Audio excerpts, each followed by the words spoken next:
कोई कहीं दौड़ा कि हम जाएंगे, लेकिन उद्गम क्षेत्र में उन्हीं को रोका जाएगा जिनका पुण्य होगा। सबको नहीं इस भूमि में रोका जा सकता।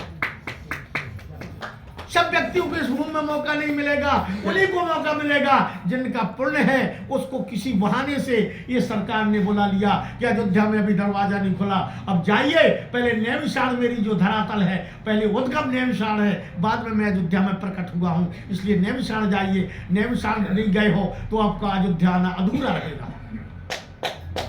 पहले नैमिषारण्य फिर अयोध्या। अगर आपने अयोध्या पहुंच जाते, आपका अधूरा पन रहता, सीधे रामलला को दर्शन करते, लेकिन नैमिषारण्य उद्गम क्षेत्र से जा रहे, आपकी यात्रा मंगलमय है, आपकी यात्रा पूर्ण है, आशीर्वाद मिलेगा। महाराज मनु, महारानी शत्रुपा सृष्टि के महापुरुष है। हम आप जिस प्रकार एक परिवार में जुड़े हुए हैं और जुड़ने के कारण अपने परिवार का लालन पालन में लगे हैं, ये बेटा है, ये बहू है, ये नाती है, ये मकान है, ये दुकान है, इस प्रकार अपने इस परिवार की मोह ममता में फंसे हैं। इसी प्रकार महाराज मनु, महारानी शत्रुपा, जिनके पास उदय से हस्तक राज था, अखंड संपत्ति थी, ऐसा राजा था महाराज मनु। सूर्य का जहां उदय होता है और सूर्य का जहां अस्त होता है, इतना बड़ा राज्य था, संपत्ति अखंड, बेटा उत्तानपाद प्रियव्रत ऐसी, बेटी देहूति ऐसी, ऐसा राजा। आइए, ऐसे राजा का गुणानुवाद करने के पूर्व में हम 2 मिनट भगवत नाम, जिस सरकार आज पधारे हैं, 500 वर्ष का इंतजार करते करते कई सीढ़ियां बीत गई, कई परलोक धाम चले गए, उन आत्माओं को प्रणाम है, उन आत्माओं को श्रद्धांजलि है जिन्होंने राम मंदिर के लिए अपने जीवन को बलिदान किया है। आज वो याद आता है, अटल बिहारी वाजपेयी, कमल खिलेगा, सवेरा होगा, राम मंदिर बनेगा। आज वो मंदिर पर हमारे सरकार अपने घर पर आए हैं। आज हम आप पर भागी है, इसलिए 1 मिनट सरकार का नाम लेते हुए आगे की चर्चा। राजा राम राजा राम राजा राम राजा राम राजा, भाव से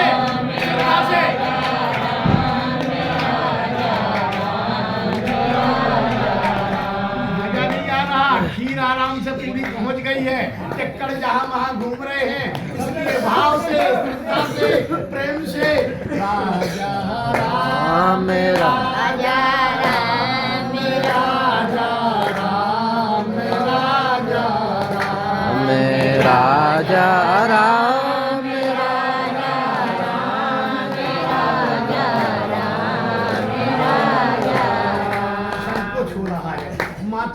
नाम लेने में संकोच कर रही।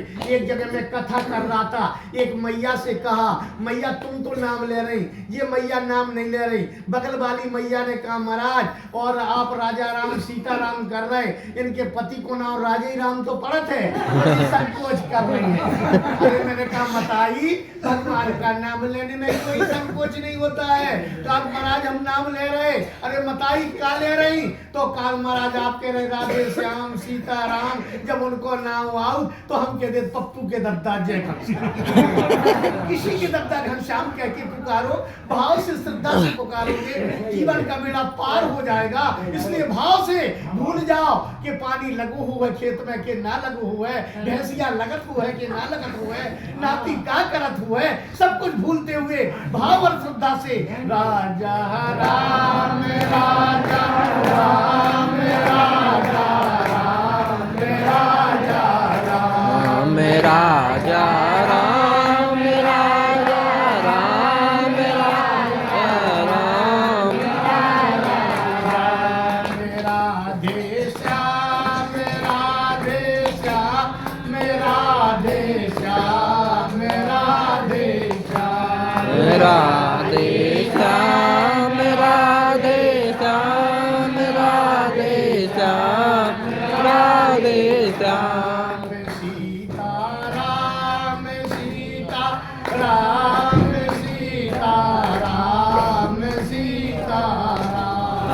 सीता राम सीता राम सीता राम सीता राम सीता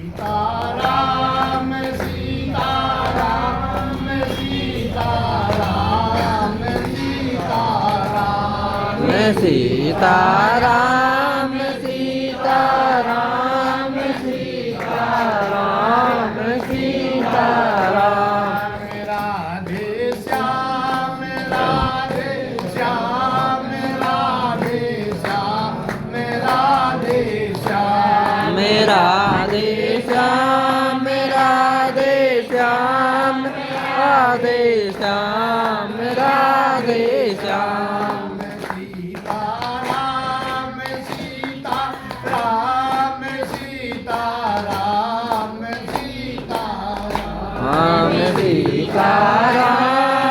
सीताराम सीताराम सीताराम सीताराम वीर बजरंगबली की जय। राम लला सरकार की जय। जय जय श्री राधे श्याम। आज वो शुभ दिन है जिसका घड़ी का इंतजार करते करते हमारी कई पीढ़ियां बीत गई, 500 वर्ष बीत गया है। कई बार जन्म ले लिया है, कई बार आए हैं, लेकिन चलता रहा ये क्रम। रामलला आएंगे, मंदिर वहीं बनाएंगे, नेता आए, सरकारें आई, चलता रहा जीवन की कहानी। बहुत से लाखों लोग अयोध्या पहुंच गए, हम जाकर के अयोध्या जाएंगे, लेकिन जिसके ऊपर सरकार की मैंने बताया कृपा होती है उसको ही यहाँ भेजते, पहले नैमिषारण बाद में अयोध्या, क्योंकि ये सृष्टि का क्रम है। यहीं से भगवान का श्री गणेश हुआ, परमात्मा यहाँ प्रकट हुए, बाद में अयोध्या में जन्म हुआ। अगर आप अयोध्या पहुंच गए, नैमिषारण नहीं आए तो आपका भी अधूरापन रहता। तो भगवान ने चाहा कि पहले आप मेरे उद्गम क्षेत्र में जाओ, जहां से मेरे पिता माता ने तपस्या की है। इस नैमिषारण में सृष्टि के महापुरुष महाराज मनु, महारानी शत्रुपा, जिनके पास उदय से हस्त तक राज था, अखंड संपत्ति थी, ऐसा राजा मनु था जहां से सृष्टि का उद्गम हुआ है। ऐसे महापुरुष आकर के नैमिषारण के लिए आए हैं। ये आरण्य था, जंगल था, यहाँ कोई बस्ती नहीं थी, ना कोई नीमसार था, यहाँ तो घोर जंगल था, आरण्य, ये आरण्य था। महाराज मनु और शत्रुपा अपने घर पर उदय से हस्त तक राज था, अखंड संपत्ति थी, विराजमान थे। अपनी दाम्पत्य जीवन में धर्म पत्नी को बुलाया, देवी, हाँ प्राणनाथ, ये विषयों के कारण वैराग्य नहीं हो रहा है। पत्नी चाहे पति को वैकुंठ पहुंचा दे और पत्नी चाहे पति को नरकगामी बना दे। श्रीमद् भागवत का प्रमाण है, महारानी कयाधु ने हिरण्यकश्यप को गोविंद से मिला दिया। हिरण्यकश्यप जिस समय तपस्या को जाने लगा, कयाधु ने कहा, स्वामी जा तो रहे हो, आओगे कब? बोले, देवी जाने का टाइम निश्चित है, आने का टाइम कोई निश्चित नहीं। हिरण्यकश्यप जब तपस्या को गया, वहां पर एक तोता श्रीमन नारायण नारायण जप रहा था। हिरण्यकश्यप ने कहा, अभी तपस्या का मुहूर्त नहीं है, इसलिए पुनः वापस जाना चाहिए। वापस आए, कयाधु ने देखा प्राणनाथ आ गए और दासी से कहा, दासी आज तू भोजन नहीं कराएगी, स्वामी को मैं भोजन कराऊंगी। और भोजन को परोसने लगी। स्वामी से कहती, प्राणनाथ आप गए तुरंत वापस चले आए। बोलिए देवी क्या बताऊं, वहां पर एक तोता था। कयाधु कहती, स्वामी वो तोता कहाँ बैठा था? देवी वो डाल पर था। वो क्या कह रहा था? देवी वो तो श्रीमन नारायण नारायण जप रहा था। कयाधु एकदम से गदगद होगी, आंखों में आंसू आ गए। प्रभु आपकी बहुत बड़ी कृपा है, इसकी मति फेर दी।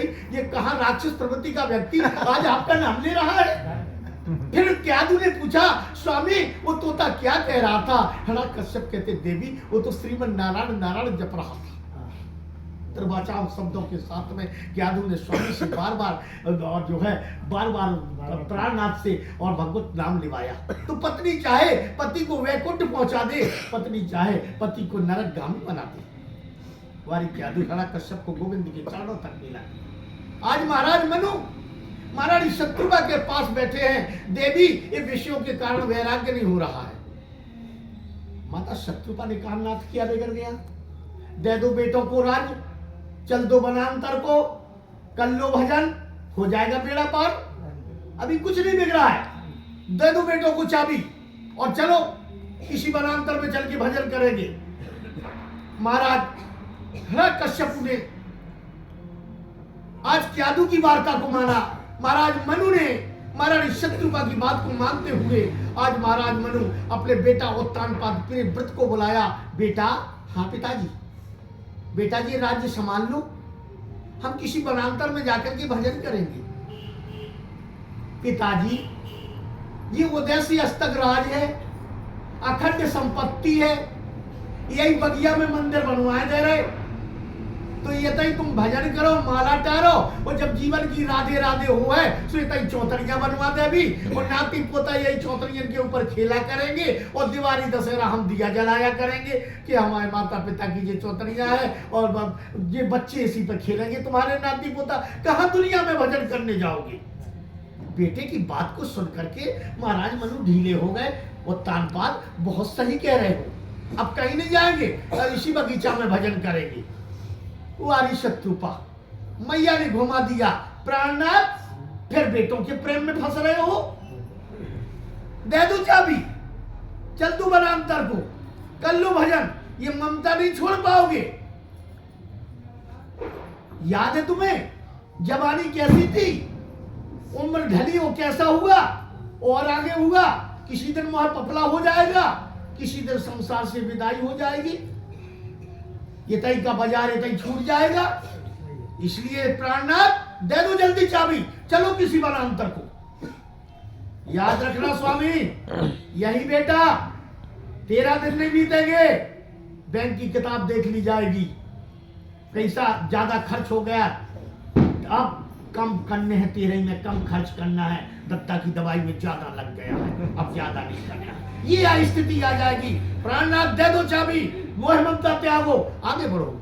वारी किया तू, वारी पत्नी चाहे पति को वैकुंठ पहुंचाए, शीघ्र महाराज मनु ने चाबी निकाली, उत्तानपाद को चाबी पकड़ाई, बेटा और ये राज्य संभालो। वारी समय वारी जमाना, ये था उत्तानपाद ने ये चाबी ली, और जैसी बेटा को बेटा ये चाबी संभालो।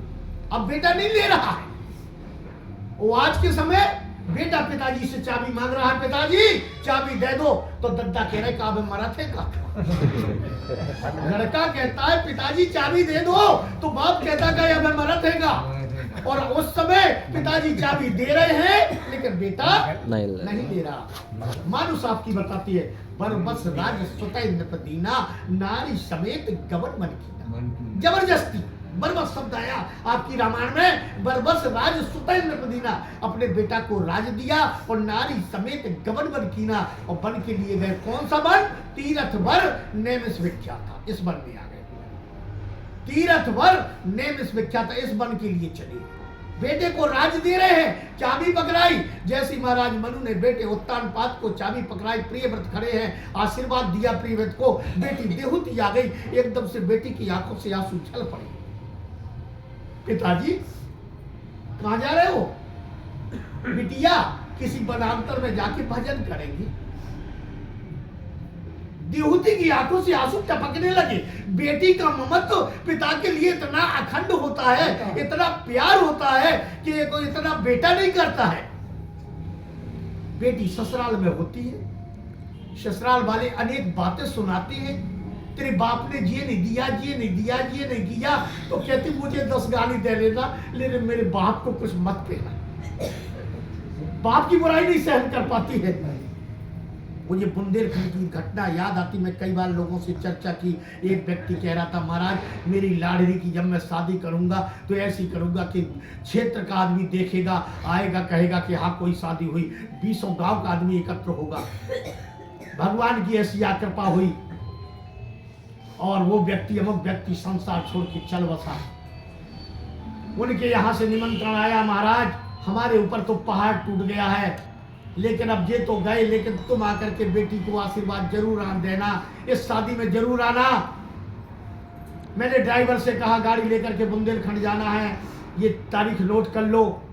और जब मैं यहाँ से गया, देखा वो बेचारी माँ ने बड़ी व्यवस्थाएं की थी, और व्यवस्थाओं में जब रात में शादी का सुंदर प्रकरण निपटा, सुबह का दृश्य आज मैं भूल नहीं पाया। मैंने कई बार लोगों से चर्चा की है कि ये होती है ममता, ये होता है प्रेम। उस माँ ने भटक भटक के फिर करके बेटी के हाथ पीले कर दिए, क्योंकि मेरा पति नहीं है और अब व्यवस्था बेटी की बिगड़ न जाए, बेचारी बेहाल है। और सुबह जब हुआ, लड़का कलेवा को गया, कलेवा करके मामा को बुलाया। मैं उस दृश्य को देख रहा था, बैठा था लोगों के बीच में। मामा ने उस लड़के को लिया और जाकर के विदाई के समय बेटी को तुरंत अपने गले से लगा के उस मार्शल तक विदाई होने लगी। और बेटी को मार्शल पर वो मामा बैठाल रहा था। उस समय बैठालते समय एकदम से मां रो पड़ी। बेटी को देखा, मेरी लाडली आज जा रही है। मां रो पड़ी, बोले ठहरो ठहरो ठहरो। सभी लोग रो रहे थे, बेटी की विदाई हो रही थी। मां की आवाज को सुनकर के सब लोग चौंक गए। एकदम से देखा, बोले ठहरो, क्या हुआ? बोले रुक जाओ, इसके कुल देवता से मिला देने दो। इसका अभी कुल देवता से नहीं मिला है। बेटी का हाथ पकड़ के माँ तुरंत उस कक्ष तक ले गई अपनी बेटी को, जहां पर उसके पिता की फोटो लगी थी। उस फोटो के पास जाके खड़ी हो गई। धार धार आंसू बहने लगा कि अरे तुम शांत बैठे हो, मुझसे जो बना मैंने कर दिया। भटकते इसके हाथ पीले कर दिए। तुम कहते थे ये करेंगे ये करेंगे।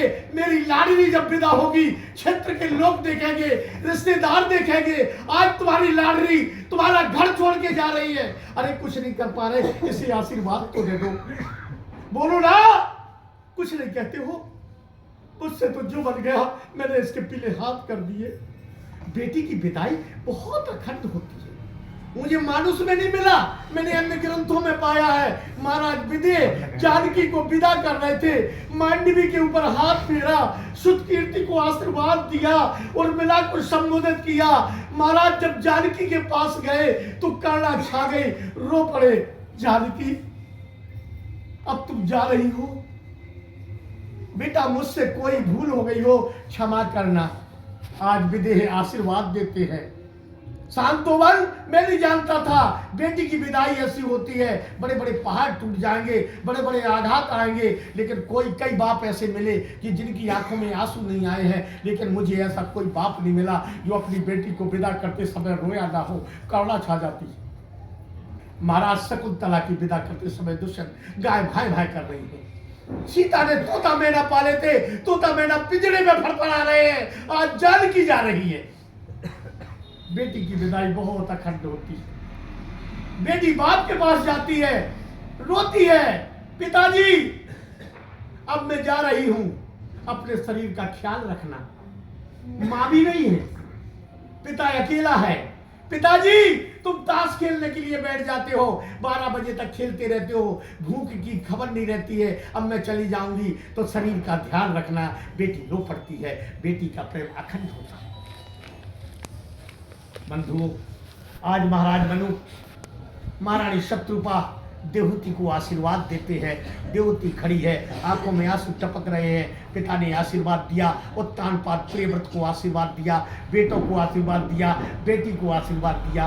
और आकर के इस अरण्य, इस वन में, इस नैमिषारण्य में पहुंचे जाए। धैनवत तीरा लगे नहाने निर्मल नीरा, सुंदर आकर धैनवत गंगा गोमती जाकर स्नान करके और महाराज मनु यहाँ तपस्या के लिए बैठ गए। 23,000 वर्ष तप किया।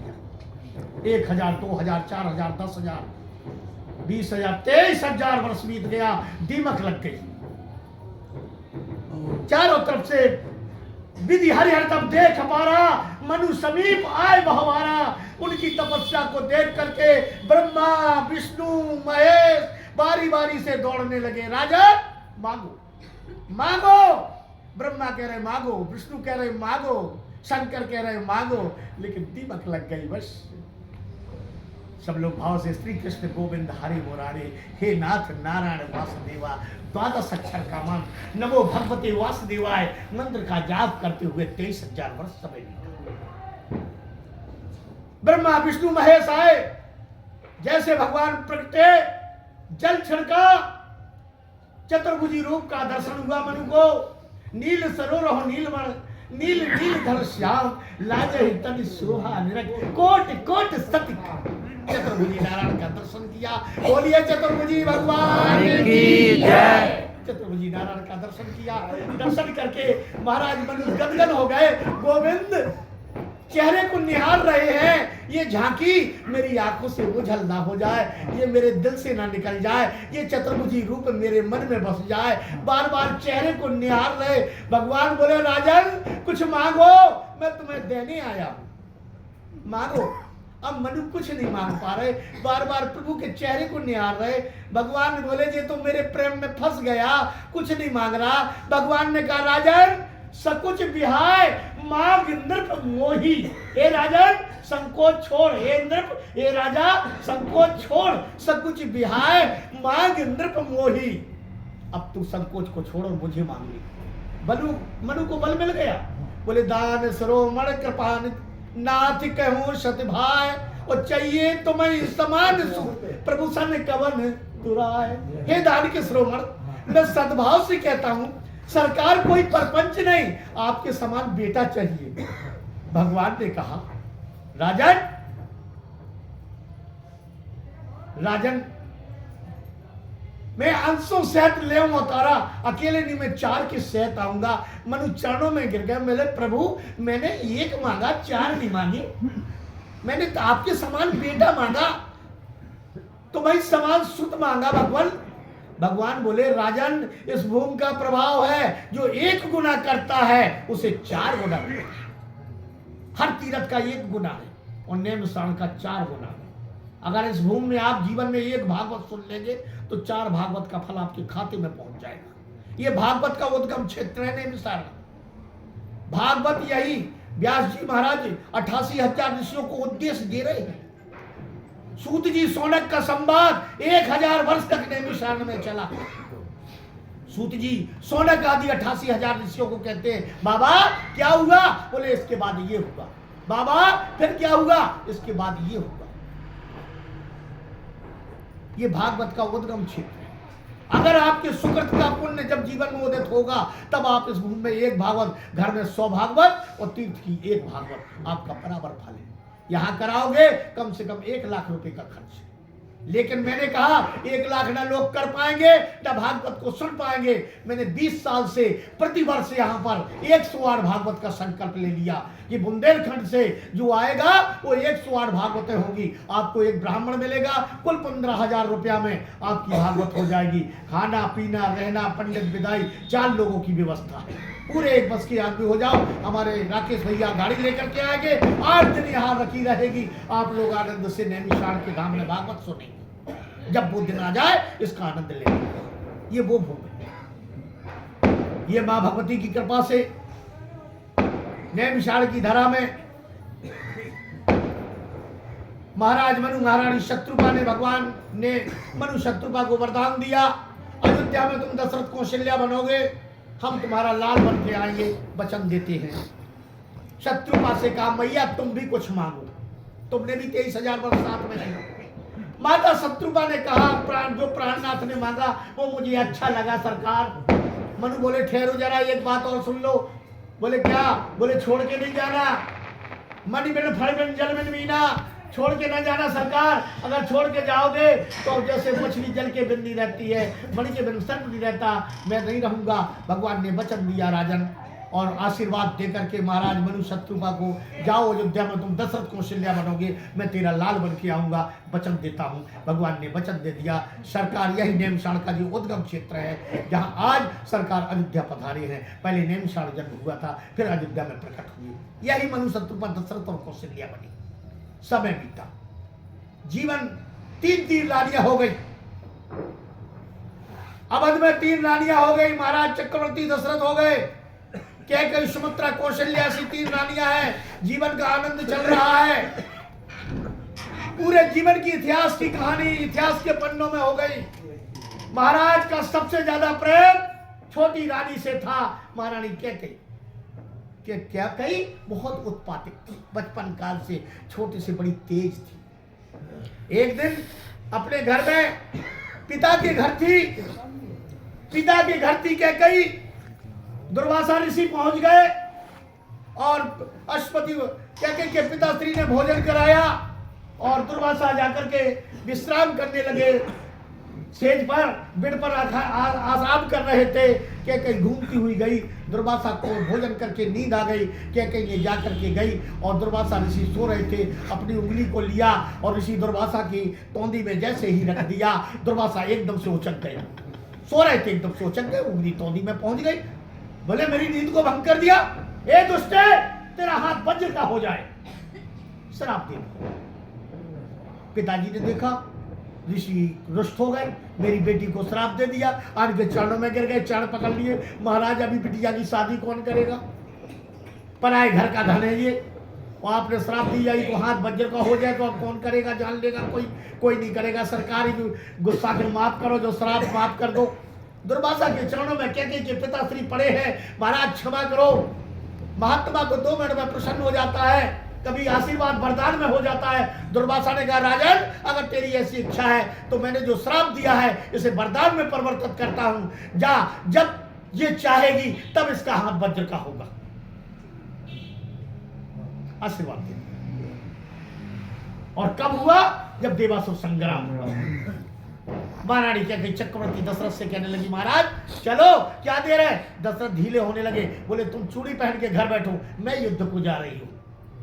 दशरथ बोले, अगर इतनी तुम हो तो मैं साथ चल रहा हूं। क्या कहीं ने हिम्मत बना के महाराज दशरथ को देवासुर संग्राम में ले गए हैं। और जब रथ का पहिया निकल गया है तो उसी समय रथ का पहिया निकलते समय महारानी कैकेयी ने अपना याद किया उस दुर्वासा ऋषि के वचन को, हाथ वज्र का हो गया, तुरंत रैया के पैर में जाके उंगली लगा दी, विजय हो गई। महाराज जब विजय से जीते और बोले, महारानी क्या घबरा गई हो मेरा देख करके युद्ध।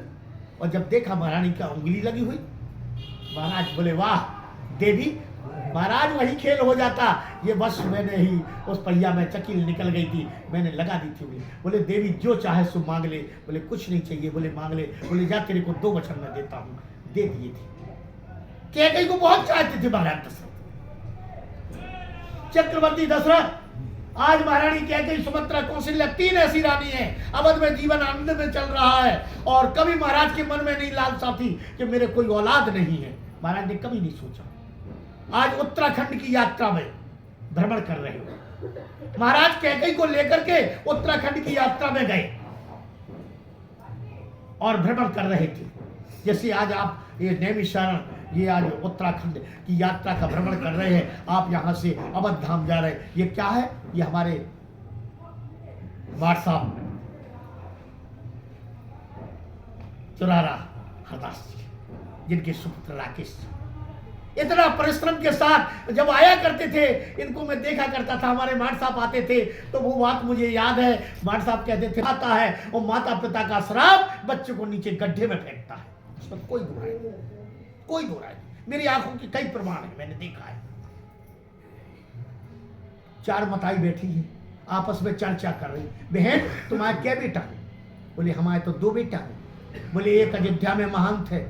बोले, नैमिषारण में एक संत है, 2 बेटा है। बोले, मताई तुम्हारे तो भाग खुल गए। बोले, तुम्हारे क्या बेटा है। बोले, हमारे तो बहन 4 हैं। बोले, बहन बेटा 4 हैं, वो चारों है बेकार, वो 2 तो नैनी जेल में, सो 2 तो फरत फरार। क्या काम के वो 4 हैं। भले 1 हो 2 हो, लेकिन जो माता पिता के नाम का झंडा लहराए, वो समझ लीजिए उसकी 21 पीढ़ी के पितर आशीर्वाद देते हैं। 7 पीढ़ी ससुराल पक्ष की, 7 पीढ़ी माता के पक्ष की, 7 पीढ़ी पिता के पक्ष की, 21 पीढ़ी के पुरखा आशीर्वाद देते हैं। जो माता पिता की सेवा में उनके बचनों के साथ जुड़ा रहता है, उसका झंडा कभी झुकता नहीं। आइए अपनी बात पर। आज महाराज महारानी कैकेयी को उत्तराखंड की यात्रा में भ्रमण करते हुए ले गए। मैं समय आपका अधिक नहीं लूंगा, क्योंकि जो आपकी खीर और आपके टिक्कर यहाँ वहाँ भग रहे हैं, लेकिन समय का अभाव रखते ही थोड़ा समय लूंगा। और आप लोग चिंता नहीं करें कि महाराज की कथा में है, तो आइए। और महाराज उत्तराखंड की यात्रा में पहुंच रहे हैं। 2 मिनट भगवत नाम, आगे की थोड़ी सी चर्चा। राजा राम राजा राम राजा राम राजा राजा राम राजा राम राजा राम राजा राम सीता राम सीता राम सीता राम सीता राम सीता राम सीता राम सीता राम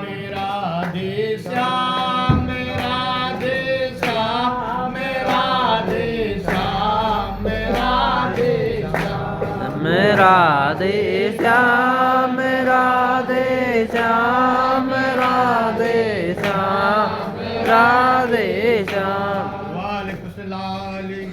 जय ललता मैया की जय चक्र भगवान की जय राम लला सरकार की जय वीर बजरंग बली की जय जय जय श्री राधे श्याम।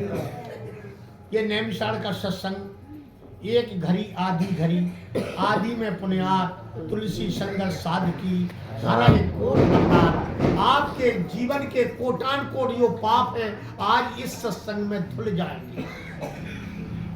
अगर आपने एक घड़ी भी ये सत्संग इतने 1 घंटे की कथा 1 सेकंड भी आपके शरीर तक पहुंच जाए, जान लेना आपके शरीर तक ये कथा पहुंच गई है तो आपका मन स्वयं आपसे बोलने लगेगा कि मैंने कथा में आनंद आ गया। आपका मन बताएगा, जान लेना आपकी कथा प्रवेश कर गई है। और जब तक आपका मन ये ना बताए कि कथा में आनंद नहीं आया, जान लेना कथा प्रवेश नहीं कर पाएंगे। तो महाराज उत्तराखंड की यात्रा में महाराज दशरथ महारानी कैकेयी को लेकर के पहुंचे। वहां लिखा है चक्रवर्ती उद्यान। महारानी कैकेयी ने कहा स्वामी आप चक्रवर्ती हैं? बोले हाँ देवी मैं चक्रवर्ती। ये उद्यान किसका है? बोले ये उद्यान तो मेरा है। तो मुझे नहीं लाए कभी, आज दिखा दो क्या है। बोले सुंदर सरोवर बना है। बाली अपनी पत्नी को लिए बैठा है। बाली की पत्नी पूछती है महाराज आप चक्रवर्ती है? बोले हाँ देवी मैं चक्रवर्ती हूँ। ये उद्यान किसका है? बोले मेरा है। कोई आता? बोले कोई नहीं आता।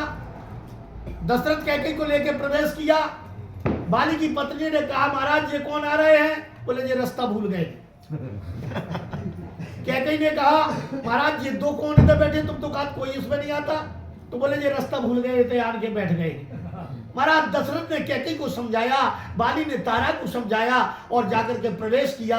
जब वो सरोवर में पहुंचे, उद्यान के पास जाने के बाद दशरथ कहता है जो उद्यान मेरा है तुम कैसे आए? बाली बोला जो उद्यान मेरा है तुम कैसे आए? दोनों में भिड़ंत हो गई। गदा मारा। दशरथ ने प्यार किया। दशरथ ने तुरंत बाली के ऊपर रख दिया। बाली धड़ाम दे गिर गया। बाली ने एक गदा दशरथ को रखा। कैकेयी ने ललकारा रे नीच सावधान। दशरथ ने गुस्सा भारू रख दिया। बाली गिर गया। बाली गिरा, बेहोश हुआ। दशरथ ने दोबारा मारना चाहा। महारानी कैकेयी ने मना कर दिया, स्वामी निहत्ता है इसे मत मारो। लोग बाली बेहोश हो गया। महाराज कैकेयी को लेकर के उद्यान में आगे बढ़ गए। चर्चा कर रहे थे, उद्यान दिखा रहे थे। बाली को होश आ गया।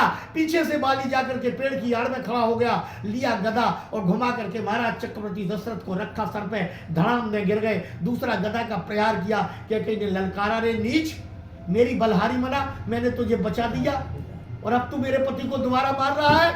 मार नहीं देना जान से मेरे पति को, तेरी होगी बहादुरी, सावधान। कैकेयी ने डांटा बाली को। बाली रुक गया। बाली ने कहा ठीक है महारानी, राजरानी। और तुरंत बाली ने जाकर के कुंडलों को और मुकुट को महाराज दशरथ का निकाला और कहा महारानी जब इन्हें होश आवे तो बता देना बाली नाम का राजा मुकुट और कुंडल ले गया है। रघुवंश में ऐसा बेटा पैदा कर लेना जो बाप का बदला ले जाए और मुझे मार जाए, मुकुट और कुंडल मुझसे छुड़ा ले जाए। बोलो राजा रामचंद्र की जय। मुकुट कुंडल लेकर के बाली वहां से प्रस्थान हो गया। और महाराज थोड़ी देर के बाद होश आया। दशरथ ने जैसे ही देखा, महारानी कैकेयी से कहा देवी क्या हुआ? बोले जो होना था सो हो गया। क्या हुआ? बोले आपका छत्र छर मुकुट, आपके कुंडल बाली नाम का राजा ले गया है। एक चुनौती दे गया है, रघुवंश में ऐसा बेटा पैदा कर लो जो बाप का बदला ले जाए, मुझे जान से मार जाए और मुकुट और कुंडल छुड़ा के मुझसे वापस ले जाए। ऐसा बेटा पैदा कर लो। ऐसी चुनौती देकर के बाली नाम का राजा स्वामी लेके चला गया। महाराज रोमांचित हो गए। अब आए सरजू किनारे जैसे ही पहुंचे, अब मुझे गुरु की शरण में जाना है, गुरु से परामर्श करना है, चर्चा करना है। अब रघुवंश में कोई बेटा नहीं है, ये तो गुरु से ही चर्चा करूंगा। ऐसी मन की गलानी लेकर के महाराज इमरजेंसी मीटिंग की सरजू किनारे जाके पहुंचे। देखा मैया अरुंधति खड़ी है, बेटा रो रहे हैं। दशरथ ने प्रणाम किया, माँ ये बच्चे क्यों रो रहे हैं? मैया अरुंधति ने कहा राजन इस चक्कर में ना पड़ो, स्नान करो और चलो। अरे ये तो बच्चों का कार्य है। नहीं माँ बताओ। बोले ये बच्चे बार बार हट कर रहे हैं। माँ तुम और पिताजी तो महाराज के गुरु हो, इन्हें कोई संतान नहीं, हम किसके गुरु बनेंगे? महाराज को गलानी से गलानी घिर गई। रोमांचित शरीर है। गुरु के पास गए, चरणों में गिर गए, गुरु गिर गए, तुरंत महपाला, चरण लाग कर विनय विशाला, निज दुख सुख सब गुरु सुनाई, कहे वशिष्ठ बहुविध समझाई। गुरु के चरणों में गए, गुरुदेव रघुवंश समाप्त हो जाएगा, कोई बारिश नहीं होगा, गुरुदेव कोई बारिश नहीं होगा, रघुवंश समाप्त हो जाएगा। गुरु गरज रहा है, राजन तू पहली बार आया। याद रखना, जब कभी जीवन में कोई कष्ट आए तो जिनने दीक्षा ले ली है अपने गुरु को याद करना। गुरु भगवान है, परमात्मा से आपकी बात हो जाएगी। गुरु ब्रह्मा गुरु विष्णु गुरुदेवो महेश्वरा, गुरु परमात्मा है, साक्षात परमात्मा है। गुरु को याद कर लेना। और जिसने अभी गुरु नहीं बना पाया, जय जय जय हनुमान गोसाई, और कृपा करो। लेकिन याद रखना, जीवन में गुरु बिन भवनिध तरह न कोई, आपकी मानुस बता रही है। यद्यपि शिव निरंश सम होई, ब्रह्मा विष्णु महेश तक के लिए है। अगर आपने दीक्षा नहीं ली तो दीक्षा ले लेना। कोई ब्राह्मण, कोई संत सुपात्र हो, उसकी दीक्षा लेना। ऐसा नहीं किसी ब्राह्मण की कथा सुन करके मोहित हो जाना, किसी बाबा के भेष को देख करके मोहित हो जाना। गुरु बनाना जान के और पानी पीना, ऐसा गुरु ना हो कि जैसे ही गुरु वैसे ही चेला और राधे राधे। ऐसा लालची पड़ गए, उनने कहा चेला कहाँ जाने, घोड़े भी दबाएंगे, जाएंगे घोड़े भी दबाएंगे, चेला के पास पहुंचेंगे। बस कैसा हो जो अंधकार से प्रकाश की ओर तक ले जाए। तो जब पहुंचे तो उन्होंने क्या किया, गुरु ग्रह गए, तुरंत महपाला, चरण लाग कर विनय विशाला, निज दुख सब गुरु सुनाई, कहे वशिष्ठ बहुविध समझाई। महाराज रघुवंश समाप्त हो जाएगा, गुरु गरज रहा है, धरव धीर हुई है सुतचारी। राजन तुम चिंता नहीं करो, तुम एक नहीं 4 होगे, रघुवंश समाप्त नहीं होगा, 4 पुत्र होंगे। महाराज मेरे को क्या करना है? बोले तुम्हें कुछ नहीं करना है, तुम तो बैठ जाओ। वास्तव में दशरथ ने कुछ नहीं किया, आपकी रामायण बता रही। सिंगी ऋषि वशिष्ठ बुलावा, दशरथ नहीं बुला रहे। और आचार्य को कौन बुला रहा? सिंगी ऋषि वशिष्ठ बुलावा, पुत्र काम शुभ यज्ञ करा। दशरथ बैठे भगत सहत, दशरथ आहुति में बैठे, भगत सहत मुनि आहुति दीनी, प्रगटे अग्नि। 4 अग्निनारायण जब प्रगटे तो अग्निनारायण ने ये नहीं कहा दशरथ तेरा काम पूरा हुआ। अग्निनारायण ने घोषणा की, जो वशिष्ठ कछु हृदय बेचारा। अग्निनारायण ने ये नहीं कहा दशरथ ने बेचारा, अग्निनारायण कह रहे जो वशिष्ठ कछु हृदय बेचारा, सुफल काजवा सिद्ध तुम्हारा। हे वशिष्ठ जो तुमने सोचा वो तुम्हारा काम पूरा है। ये हम प्रसाद निकल रहा है, ये प्रसाद लो, ये अपने भगत दशरथ को दो, दशरथ जाके रानियों को दे। इसी प्रसाद से गोविंद आने वाले हैं। अग्निनारायण का आशीर्वाद मिला, महाराज प्रसाद को लिया चरु को लेकर के, और वशिष्ठ जी ने महाराज चक्रवर्ती दशरथ को दिया।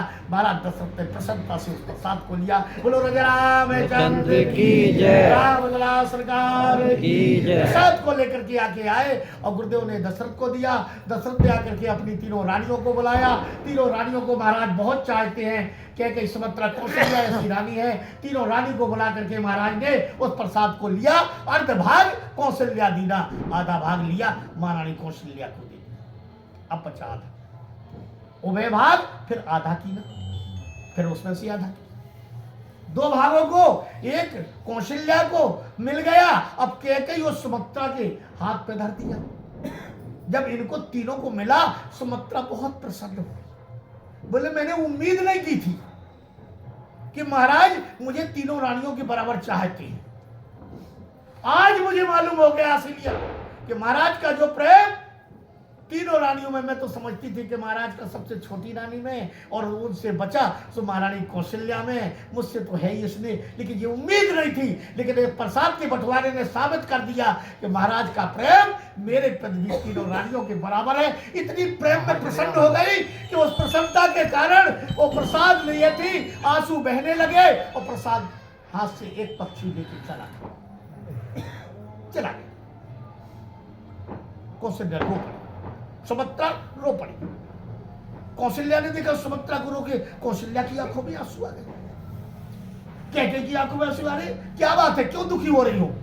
बोले क्या बताएं, मैंने जीवन की पहली उम्मीद को पाला था कि मैं नहीं जानती थी महाराज मुझे इतना चाहते हैं, आपके तीनों के बराबर मेरी भी दर्जा है, मुझे प्रसाद बंटवारे में बराबर मिला, और मेरा दुर्भाग्य, इतनी प्रसन्नता होगी कि वो प्रसाद चला गया मेरा। क्या कहीं ने कहा चिंता नहीं करो, कौशल्या ने कहा तुम चिंता नहीं करो, अपने प्रसाद में से एक भाग कौशल्या ने और एक भाग महारानी कैकेयी ने, दोनों ने एक एक भाग लिया और महारानी सुमित्रा के हाथ पर रख दिया। बोले तुम चिंता नहीं करो, हमें तो एक मिला है और तुम हम दोनों मिलकर के दो भाग दे रहे हैं। सुमित्रा रो पड़ी। बोले बहन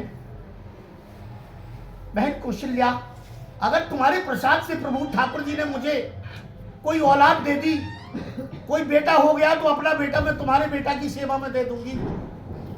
हे कैकेयी अम्बे, अगर तुम्हारे आशीर्वाद से मुझे बेटा मिल गया तो अपना बेटा तेरे बेटा की सेवा में दे दूंगी।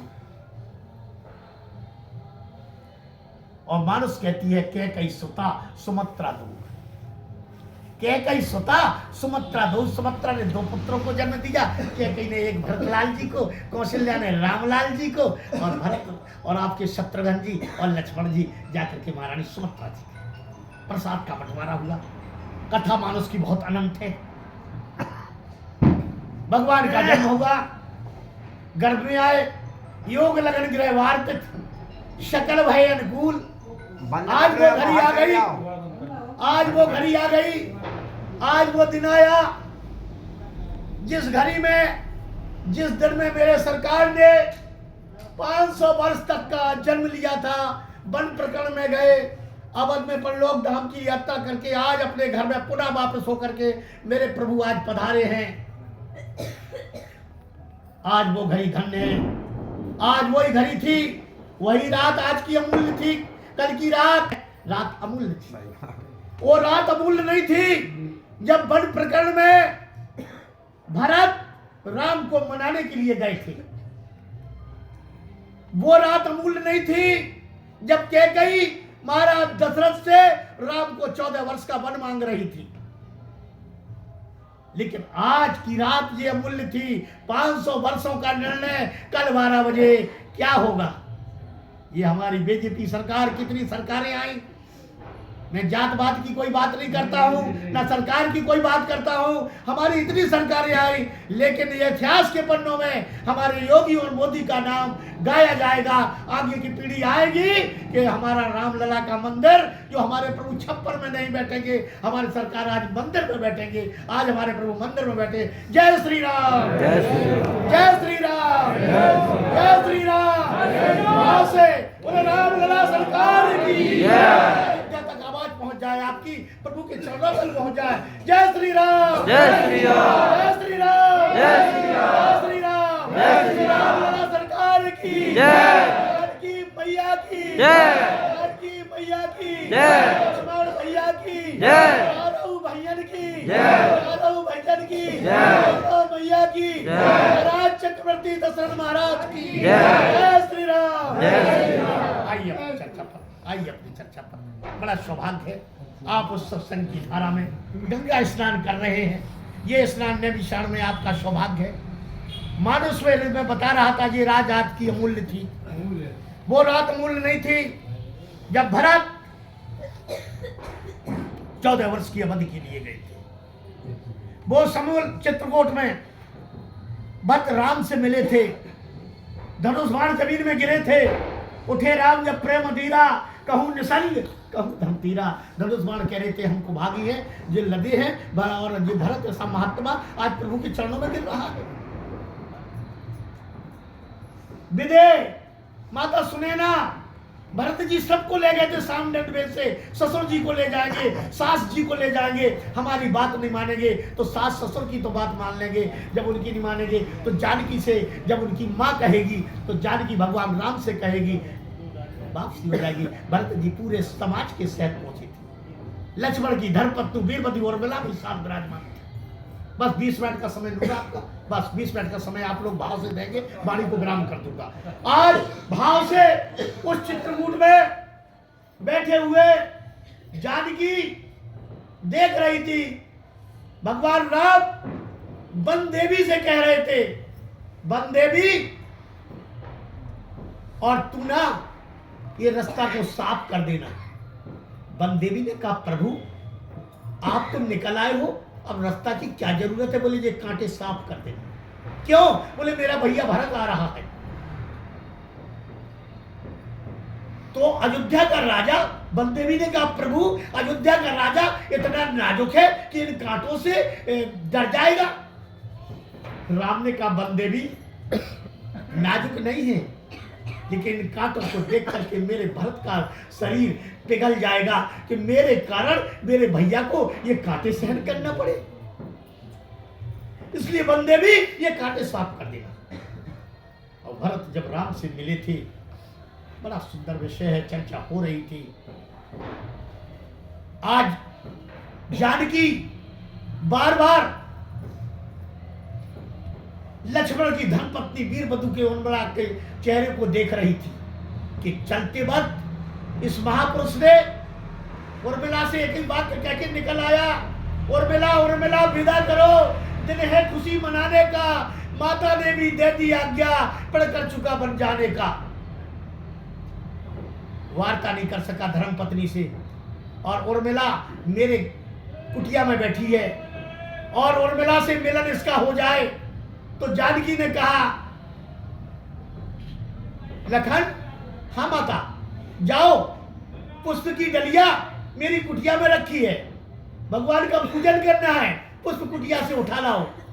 लक्ष्मण को इस बहाने से भेजा कि उर्मिला से जाकर के मिलन हो जाए। और जैसे कुटिया में लक्ष्मण पुष्पों के लिए गए, उर्मिला ने देखा उर्मिला लक्ष्मण तरफ निहार रही है, लक्ष्मण वीरवधु उर्मिला तरफ निहार रहे हैं, लेकिन एक दूसरे को बोल न सके। शरीर रोमांचित हो गया, एकदम से रोमांचित है। बार बार उर्मिला,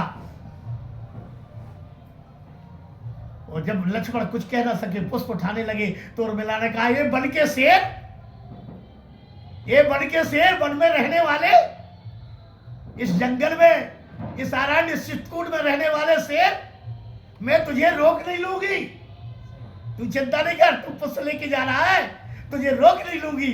ये बन के शेर, इस वन में दहाड़, मैं तुझे रोक नहीं लूंगी। केवल मैं इसलिए यहां आई हूं कि इस वन का शेर अपनी परीक्षा में पास होता है या फेल होता है। लक्ष्मण ने वीरवधु उर्मिला से कहा जानकी की बहन, मैं वन में परीक्षा देने के लिए आया हूं।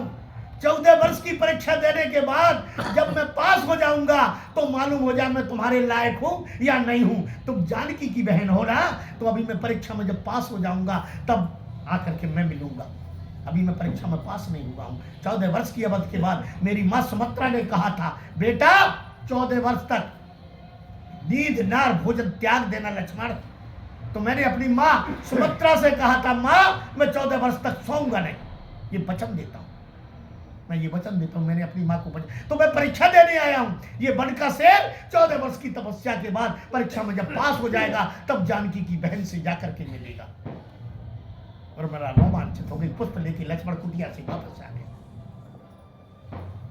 जीवन का इतिहास, मानुष की पक्ति, मानुष के पात एक एक अमूल्य है।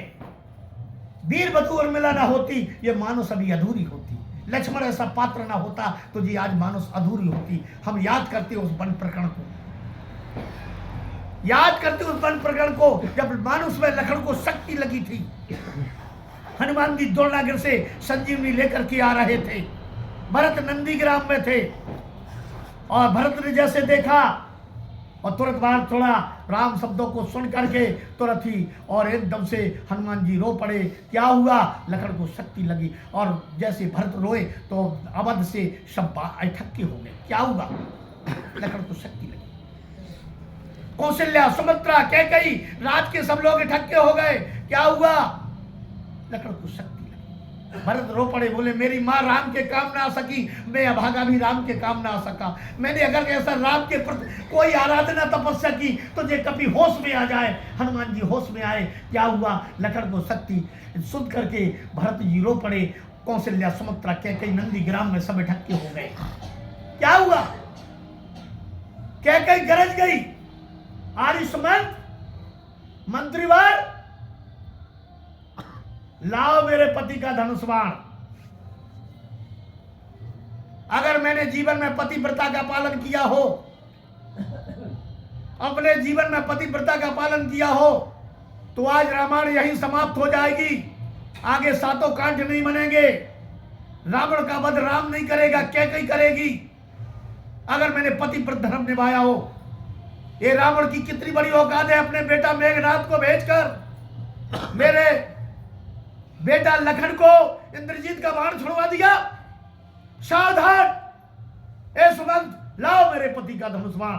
और सुमंत ने कहा, राजमाता अभी लाता हूं। और जैसे ही लिया और बाण को लेकर के अपने हाथ में चढ़ाया, तीर चलाया और उस पर तीर ताना। अगर मैंने अपने जीवन में पतिव्रता का पालन किया हो, पराय पति पर कभी दृष्टि न डाली हो, तो आज इस बाण से रावण की मृत्यु हो जाए। और कैकेयी ने बाण को छोड़ दिया। बोलो राजा रामचंद्र की, राम लला सरकार की। 5 मिनट कथा भाव से। राजा राम राजा राम राजा राम राजा राम राजा राम राजा राम राजा। वाले कृष्ण लाल की। बाण चला, कैकेयी का बाण छूट गया। कहाँ पहुंच रहा है? उसी रंगमंच पर जहां पर लखन को शक्ति लगी है। भगवान माथा सहला रहे हैं। अर्धरात्रि हो गई है। सुमंत्र को लेकर के और आ गए हैं। सुमंत्र वहां संजीवनी को बताया था, हनुमान जी लेकर के रास्ते से वहां नंदीग्राम में है। यहाँ पर भगवान सहला रहे हैं। 12 बज गया, हनुमान वापस नहीं आया। लक्ष्मण से कहते, लक्ष्मण अगर हनुमान नहीं आया तो कल तू नहीं होगा। लेकिन एक बात याद रखना लक्ष्मण, मैं 14 वर्ष की अवधि पूरी करने के बाद लंका जाऊंगा, रावण का वध करूंगा। और रावण का वध करने के बाद भरत को वादा किया है 14 वर्ष के बाद मैं अवध आऊंगा। लेकिन मांडवी, सुतकीर्ति, उर्मिला सब लोग आएंगे और मुझसे पूछेंगे, वीरवधु उर्मिला जब पूछेगी कि मेरा पति कहाँ है, तो क्या जवाब दूंगा? एक भाई के पीछे, पत्नी के पीछे अपने भाई को खो बैठा। जो जनता बन बंद बिछो हूँ, पिता बचन मन तू नहीं हो। सुत बेत नार भवन परवारा, मिले है जह जग 12 12। उठाओ भ्रातति जागो ताता, मिले जगत ना सहोदर भ्राता। निज जननी का एक कुमारा, तात तात मोह प्राण धारा। राम रोने लगे। रात्रि का 12 बजा है। माथा से बाण पहुंच गया, उजीला हो गया। और जैसे ही राम ने देखा सूर्योदय हो गया। बोले, अरे ये सूर्य का प्रकाश नहीं, ये तो एक बाण का उजेला है। उस बाण में क्या देखा? पिता श्री और माता श्री का दर्शन किया। राम ने प्रणाम किया, माता पिता को प्रणाम किया। आवाज आई, राघव सावधान, ये पतिव्रता का बाण है बेटा, तेरे पास 30 बाण है। ये 31वां बाण पतिव्रता का है। ये रावण की मृत्यु का कारण बन के जा रहा है। राम ने कहा, मां बचपन में खेला करता था, जब कभी रोता था ना तो मां कौशल्या लेकर के जाती थी और कैकेयी कहती थी, आई काली कोयल, ये तेरा काला कौवा तेरे लिए रो रहा है। इतना मां, मैं कैकेयी को चाहता था कि मां मेरी कैकेयी, अब तू रावण का वध करेगी, अपने इस काले कौवा को आशीर्वाद दो, जिसके पहले कोई अपनी बिटिया का नाम कैकेयी नहीं रख रहा है। इतने तेरा नाम कलंक हो गया है।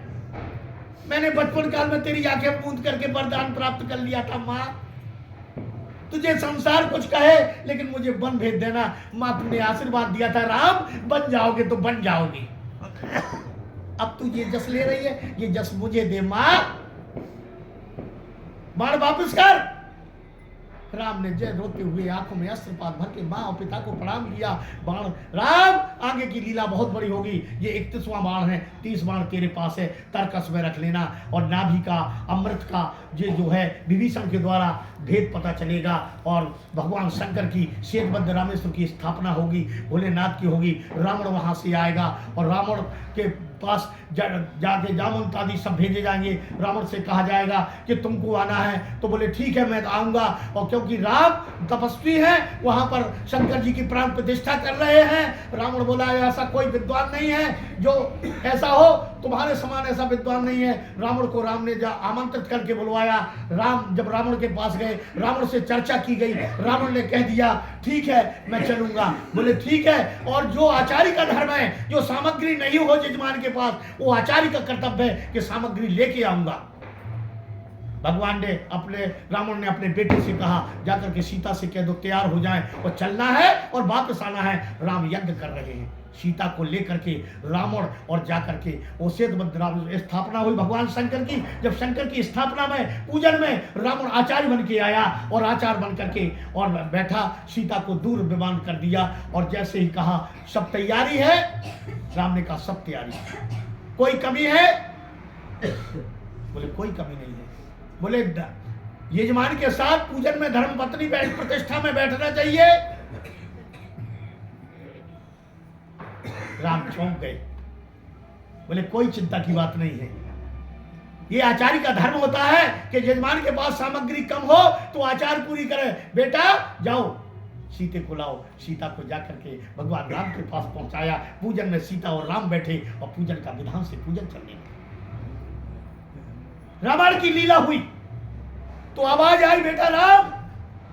कैकेयी ने कहा बहुत बड़ी लीला होगी, वापस जाएंगे, ये 30 बाण तेरे 31वां बाण का भेद। उस पूजा के बाद जब वरदान मिल जाएगा और रावण अपने सरों को वरदान करेगा, भगवान शंकर आशीर्वाद दे देंगे। क्या है? बोले बस मुझे मेरी मृत्यु कभी ना हो। भगवान शंकर ने कहा रावण जो जन्मा है उसे संसार छोड़ना पड़ेगा। तो बोले जब मैं चाहूं तब छोड़ू। बोले जा ये प्रसाद ले जा और अपने महल में गाड़ लेना और जब तू चाहेगा तब छोड़ेगा। और उसने जाकर के अपनी धर्म पत्नी मंदोदरी को बुलाया और मंदोदरी से कहा देवी हाँ प्राण। बोले मेरी नाभि में अमृत है। विभीषण ने सुन लिया, डांटा। विभीषण कमरे में चला गया। अब मंदोदरी और रावण थे। इसके बाद रावण ने वो प्रसाद निकाला भगवान का। बोले ये प्रसाद है, जब तक ये प्रसाद हमारे पास रहेगा दुनिया की कोई शक्ति हमें मार नहीं सकती, काल भी हमारी पार्टी से बंधा रहेगा। ऐसे जगह रखना है जहां सूर्य की किरणें ऐसे मिलती रहे और जब तक सूर्य की किरणें इसमें लगेंगी तब तक मेरी नाभि को शोषण शक्ति इस प्रसाद से मिलती रहेगी। 8वें महल के खंभ के नीचे जाकर के उस प्रसाद को रावण ने और मंदोदरी ने मिलकर के प्रसाद को गाड़ा और रख दिया और जाकर के उस प्रसाद को रखा। प्रसाद की सूर्य की किरणें उसमें मिलती रही। विभीषण के द्वारा जाकर के जब विभीषण ने भगवान की शरणागति ली और वहां जाकर के भेद मालूम हो गया, नाभि में अमृत थी। वो 31वां बाण राम के पास आ गया। दशरथ के वापिस हुए और जब 30 बाण वो 31वां बाण को रहे और रहने के बाद जब विभीषण से भेद पता हुआ नाभि में अमृत है, वो 31 बाण आज प्रहार पे है। पूरी रामायण की लीला हुई। पूरी भगवान ने लीला को करके जिस समय युद्ध चलता रहा, युद्ध का अंत आया तो रावण विजय नहीं हो रहा है। बार बार भगवान परेशान हो रहे हैं। भोलेनाथ से कहा, भगवान शंकर से राम ने कहा प्रभु और हम रावण से विजय नहीं प्राप्त कर पाए। भगवान शंकर मुस्कुराए, बोले मेरा भक्त मैंने आशीर्वाद दिया है राम। तो बोले क्या करें? बोले बस ऐसा करो हनुमान जी को लंका भेज दो और जो वो वरदान से मुझसे प्रसाद ले गया है वो प्रसाद हनुमान जी रावण से किसी प्रकार से लाए। उस प्रसाद को लेने के लिए हनुमान जी लंका गए और लंका रावण युद्ध के लिए चला है और हनुमान जी जैसे पहुंच गए बोले क्या है? बोले ठहर जाओ, हमें कुछ देते जाओ। मंदोदरी से कहा देवी मैं तो जा रहा हूं, समय हो रहा है युद्ध का और ये जो कुछ मांगे प्राण मांगे तो उसे दे दी। इतना कहने के बाद रावण तो आगे बढ़ा। मंदोदरी ने कहा बोल क्या चाहता है? असली भेष में आ। हनुमान जी तुरंत बोले तू सच्चे अपने भेष में आ जा। बोले मैं राम का दूत हनुमान हूं और प्रभु ने भेजा है, जो प्रसाद रखा है भगवान शंकर का वो दे दो। मंदोदरी ने कहा ये मेरे पति और मैं जानते थे और भगवान शंकर, 3 लोग जानते थे, चौथा इस भेद को कोई नहीं जानता था। अब हमें मालूम हो गया है कि अब हमारे पति कुछ दिनों के बाद संसार से विदाई लेंगे, इसलिए बस जो है क्रोधावत होकर के मंदोदरी ने अष्टम खंभ में जाकर के महल में 8वें खंभ में घूसा मारा और जाकर के वो प्रसाद निकाला, हनुमान जी को दिया। हनुमान जी ने जाकर के समुद्र में गए, समुद्र में उस प्रसाद को गाड़ा। आकर के भगवान राम से कहा सरकार वो कार्य पूरा हो गया है। यहाँ की लीला पूरी समाप्त हुई और रावण विजय प्राप्त करके राम आकर पुष्पक विमान आ गया। भगवान राम उस पर पधार गए और पधारने के बाद मेरे प्रभु और विभीषण आदि सब खड़े हैं। चक्रवर्ती दशरथ का दर्शन हुआ, पिताश्री को प्रणाम किया। दशरथ मुस्कुराए, राम क्या चाहते हो? बार बार दशरथ की आंखों से आंसू गिरने लगे।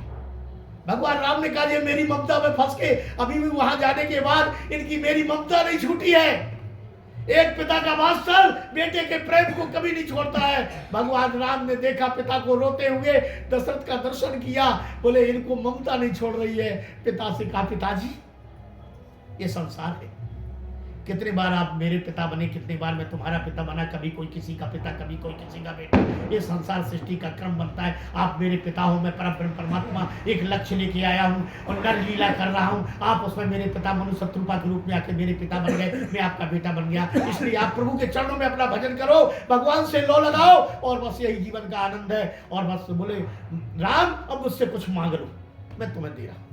बोले पिताजी आपके आशीर्वाद श्रीलंका विजय प्राप्त की, पूरी रामायण की लीला हो गई, सब कुछ किया, आप क्या चाहिए? बोले नहीं मांग लो। बोले अगर देना चाहते हो तो बस यही दे दो, मेरी माँ कैकेयी को माफ कर देना। तुमने कहा था कैकेयी मैं तुझे कभी माफ नहीं करूंगा। दशरथ ने कहा था कैकेयी तुझे कभी माफ नहीं करूंगा, तूने बेटा को 14 वर्ष का वनवास मांगा, इसलिए बस अगर पिताजी देना है तो मेरी माँ को आज माफ कर दो कैकेयी।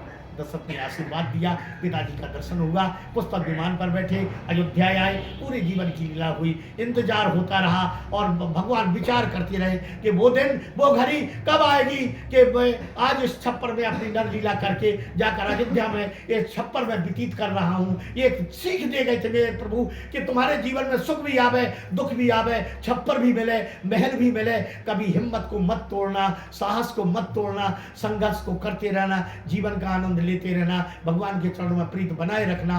देखो जब मैं परमात्मा होकर के अपने जीवन की लीला करके छप्पर में काटा है, वो घड़ी जब आएगी मेरा घर मिलेगा।